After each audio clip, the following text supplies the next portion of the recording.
അധ്വാനിച്ചുണ്ടാക്കുന്ന പണവും സമ്പാദ്യവും ഒറ്റ നിമിഷം കൊണ്ട് ഇല്ലാതാക്കാൻ ശേഷിയുള്ള വളരെ അപകടകരമായ ഒരു സാമ്പത്തിക തട്ടിപ്പിനെ കുറിച്ച് മുന്നറിയിപ്പ് നൽകിയിരിക്കുകയാണ് അധികൃതർ. കുറഞ്ഞ സമയത്തിനുള്ളിൽ വൻതുക ലാഭം വാഗ്ദാനം ചെയ്യുന്ന വ്യാജ ഓൺലൈൻ ട്രേഡിംഗ് പ്ലാറ്റ്ഫോമുകളെക്കുറിച്ചും ഓൺലൈൻ നിക്ഷേപ ചതിക്കുഴികളെക്കുറിച്ചും US securities and commodities authority, ആഭ്യന്തര മന്ത്രാലയം, ദുബായ് പോലീസ് എന്നിവർ പ്രവാസികൾക്കായി ജാഗ്രതാ നിർദ്ദേശം നൽകിയിരിക്കുകയാണ്. സോഷ്യൽ മീഡിയ പരസ്യങ്ങളിലൂടെയും വാട്സ്ആപ്പ്, ടെലിഗ്രാം ഗ്രൂപ്പുകളിലൂടെയും പടരുന്ന ഈ ഒരു സാമ്പത്തിക തട്ടിപ്പിൽ വിദേശികളായ നിരവധി പ്രവാസികൾക്ക് ഇതിനകം തന്നെ ലക്ഷക്കണക്കിന് ദിർഹം നഷ്ടപ്പെട്ടിട്ടുണ്ട്. ഗൾഫ് രാജ്യങ്ങളിൽ, പ്രത്യേകിച്ച് UAE ജോലി ചെയ്യുന്ന പ്രവാസികൾ സമ്പാദ്യം വർദ്ധിപ്പിക്കാനും നാട്ടിലേക്ക് അയക്കുന്ന പണത്തിന് പുറമെ ഒരു അധിക വരുമാനം ഉണ്ടാക്കാനും ആഗ്രഹിക്കുന്നവരാണ്. പ്രവാസികളുടെ ഈ ഒരു ആഗ്രഹത്തെയും സാമ്പത്തിക അത്യാഗ്രഹത്തെയുമാണ് തട്ടിപ്പുകാർ പ്രധാനമായും ഇവിടെ ചൂഷണം ചെയ്യുന്നത്. വീട്ടിലിരുന്ന് ദിവസവും 100 ദിർഹം മുതൽ 300 ദിർഹം വരെ ഇതിലൂടെ നേടാം. യാതൊരു റിസ്കുമില്ലാതെ ക്രിപ്റ്റോ, ഫോറക്സ് അല്ലെങ്കിൽ ഓഹരി വിപണിയിൽ നിക്ഷേപിച്ച് ഇരട്ടി ലാഭം ഉണ്ടാക്കാം എന്ന തരത്തിലുള്ള ആകർഷകമായ പരസ്യങ്ങളാണ് ഫേസ്ബുക്ക്, ഇൻസ്റ്റഗ്രാം, യൂട്യൂബ് തുടങ്ങിയ സോഷ്യൽ മീഡിയ പ്ലാറ്റ്ഫോമുകളിൽ പ്രചരിപ്പിക്കുന്നത്. തുടക്കത്തിൽ വളരെ ചെറിയൊരു തുക നിക്ഷേപിക്കാൻ ആവശ്യപ്പെട്ടുകൊണ്ടാണ് തട്ടിപ്പുകാർ ഇരകളെ വലയിലാക്കുന്നതും. 100 അല്ലെങ്കിൽ 200 ദിർഹം നിക്ഷേപിക്കുമ്പോൾ തൊട്ടടുത്ത ദിവസം തന്നെ അവർ 500 ദിർഹം ലാഭമായി വെർച്വൽ വാലറ്റിൽ കാണിക്കുകയും അത് നിങ്ങളുടെ വ്യക്തിഗത ബാങ്ക് അക്കൗണ്ടിലേക്ക് പിൻവലിക്കാൻ അനുവദിക്കുകയും ചെയ്യും. ഇതിൽ വിശ്വസിക്കുന്ന പ്രവാസികൾ പിന്നീട് സ്വന്തം സമ്പാദ്യവും ബന്ധുക്കളിൽ നിന്നും സുഹൃത്തുക്കളിൽ നിന്നും കടം വാങ്ങിയ തുകയും വ്യക്തിഗത ബാങ്ക് വായ്പകൾ എടുത്ത തുകയും വരെ ഇത്തരം പ്ലാറ്റ്ഫോമുകളിൽ നിക്ഷേപിക്കുന്നു. എന്നാൽ പിന്നീട് നിങ്ങളുടെ വെർച്വൽ അക്കൗണ്ടിൽ ലക്ഷക്കണക്കിന് ദിർഹത്തിന്റെ ബാലൻസ് കാണിക്കുമെങ്കിലും ആ ഒരു പണം സ്വന്തം ബാങ്കിലേക്ക് പിൻവലിക്കാൻ ശ്രമിക്കുമ്പോഴാണ് യഥാർത്ഥ ചതി പുറത്തു വരുന്നത്. പണം പിൻവലിക്കാൻ ശ്രമിക്കുമ്പോൾ സിസ്റ്റം എറർ കാണിക്കുകയോ അല്ലെങ്കിൽ തുക അൺഫ്രീസ് ചെയ്യുന്നതിനായി അല്ലെങ്കിൽ ടാക്സ് ഫീസായി വീണ്ടും വൻ തുക അടയ്ക്കാൻ തട്ടിപ്പുകാർ ആവശ്യപ്പെടുകയോ ചെയ്യും. ഈ ഒരു അവസ്ഥയിൽ കയ്യിലുള്ള പണം തിരികെ കിട്ടുമെന്ന പ്രതീക്ഷയിൽ വീണ്ടും 10,000 ദിർഹം അടയ്ക്കുന്ന പ്രവാസികൾക്ക് ഒടുവിൽ മുഴുവൻ പണവും നഷ്ടപ്പെടുകയും തട്ടിപ്പുകാർ ഫോൺ നമ്പറുകളും സോഷ്യൽ മീഡിയ പ്രൊഫൈലുകളും ബ്ലോക്ക് ചെയ്ത് മുങ്ങുകയും ചെയ്യാറുണ്ട്.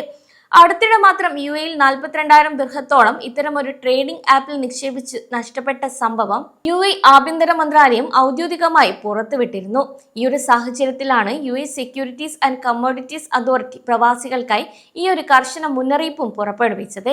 UAE ധനകാര്യ സേവനങ്ങളോ ട്രേഡിംഗ് സേവനങ്ങളോ നൽകുന്ന ഏതൊരു സ്ഥാപനവും SCA അല്ലെങ്കിൽ US സെൻട്രൽ ബാങ്കിന്റെ കൃത്യമായ അംഗീകാരവും ലൈസൻസും നേടിയിരിക്കണമെന്ന് നിയമം പറയുന്നു. ലൈസൻസ് ഇല്ലാത്ത സ്ഥാപനങ്ങളിലോ വ്യാജ ആപ്പുകളിലോ നിക്ഷേപം നടത്തി പണം നഷ്ടപ്പെട്ടാൽ അതിൽ നിയമപരമായ യാതൊരു സംരക്ഷണവും നൽകാൻ അധികൃതർക്ക് സാധിക്കില്ലെന്നും സാമ്പത്തിക നഷ്ടങ്ങളുടെ ഉത്തരവാദിത്തം വ്യക്തികൾക്ക് മാത്രമായിരിക്കുമെന്നും SCA വ്യക്തമാക്കിയിട്ടുണ്ട്.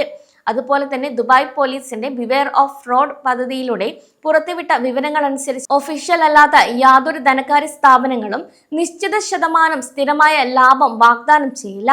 ലോകത്തിലെ ഒരു നിയമാനുസൃത ട്രേഡിംഗ് അല്ലെങ്കിൽ ഇൻവെസ്റ്റ്മെന്റ് പ്ലാറ്റ്ഫോമിനും വിപണിയിലെ അപകട സാധ്യതകൾ ഒഴിവാക്കിക്കൊണ്ട് സ്ഥിരമായ പ്രതിദിന ലാഭം വാഗ്ദാനം ചെയ്യാനും സാധിക്കില്ല. ഉയർന്ന ലാഭം വാഗ്ദാനം ചെയ്യുന്നുണ്ടെങ്കിൽ തന്നെ അത് വലിയൊരു തട്ടിപ്പിന്റെ സൂചനയാണെന്ന് പ്രവാസികൾ എല്ലാവരും മനസ്സിലാക്കേണ്ടതുണ്ട്. കൂടാതെ തട്ടിപ്പിൽ പെടാതിരിക്കാൻ പ്രവാസി നിക്ഷേപകർ പാലിക്കേണ്ട ചില കാര്യങ്ങളാണ് ഇനി പറയുന്നത്.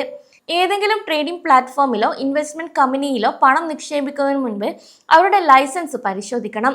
US സെക്യൂരിറ്റീസ് ആൻഡ് കമ്മോഡിറ്റീസ് അതോറിറ്റിയുടെ ഔദ്യോഗിക വെബ്സൈറ്റിൽ അംഗീകൃത ഫിനാൻഷ്യൽ ബ്രോക്കർമാരുടെയും ട്രേഡിംഗ് കമ്പനികളുടെയും പൂർണ്ണമായ പട്ടിക ലഭ്യമാണ്. ഈ ഒരു ലിസ്റ്റിൽ ഇല്ലാത്ത യാതൊരു കമ്പനിക്കും UAE സാമ്പത്തിക ഇടപാടുകൾ നടത്താൻ അവകാശമില്ല. രണ്ടാമതായി, വ്യാജ ആപ്പുകളും വെബ്സൈറ്റുകളും തിരിച്ചറിയുക എന്നതാണ്. പലപ്പോഴും പ്രമുഖ കമ്പനികളുടെയോ ബാങ്കുകളുടെയോ പേരോ ലോഗോയോ വ്യാജമായി നിർമ്മിച്ചുകൊണ്ടാണ് തട്ടിപ്പുകാർ രംഗത്തെത്തുന്നത്. ഇത്തരം ലിങ്കുകളിൽ ക്ലിക്ക് ചെയ്യുകയോ വ്യക്തിഗത ബാങ്കിംഗ് വിവരങ്ങൾ, OTP, പാസ്വേഡുകൾ എന്നിവ കൈമാറുകയോ ഒരു കാരണവശാലും ചെയ്യരുത്. മറ്റൊന്ന്, വാട്സ്ആപ്പ്, ടെലിഗ്രാം എന്നീ ആപ്പുകൾ വഴി വരുന്ന ട്രേഡിംഗ് സിഗ്നലുകളോ ഇൻവെസ്റ്റ്മെന്റ് ടിപ്പുകളോ കണ്ട് പണം കൈമാറരുത് എന്നാണ്. അതിനാൽ ഇത്തരമൊരു സാമ്പത്തിക തട്ടിപ്പിന് നിങ്ങൾ ഇരയായിട്ടുണ്ടെങ്കിൽ ഒട്ടും സമയം കളയാതെ തന്നെ ദുബായ് പോലീസിന്റെ ecrime.ae എന്ന പോർട്ടൽ വഴിയോ അല്ലെങ്കിൽ UAE ആഭ്യന്തര മന്ത്രാലയത്തിന്റെ സ്മാർട്ട് ആപ്പ് വഴിയോ നിങ്ങൾക്ക് പരാതികൾ നൽകാം. കൂടാതെ അടിയന്തരമല്ലാത്ത സംഭവങ്ങൾക്ക് ദുബായ് പോലീസിന്റെ 90 എന്ന ഹെൽപ്പ് ലൈൻ നമ്പറിലും നിങ്ങൾക്ക് ബന്ധപ്പെടാവുന്നതാണ്. ബാങ്ക് അക്കൗണ്ട് വിവരങ്ങൾ ഇനി ചോർന്നിട്ടുണ്ടെങ്കിൽ ഉടൻ തന്നെ നിങ്ങളുടെ ബാങ്കുമായി ബന്ധപ്പെട്ടും കാർഡുകളും അക്കൗണ്ടുകളും ബ്ലോക്ക് ചെയ്യുകയും വേണം.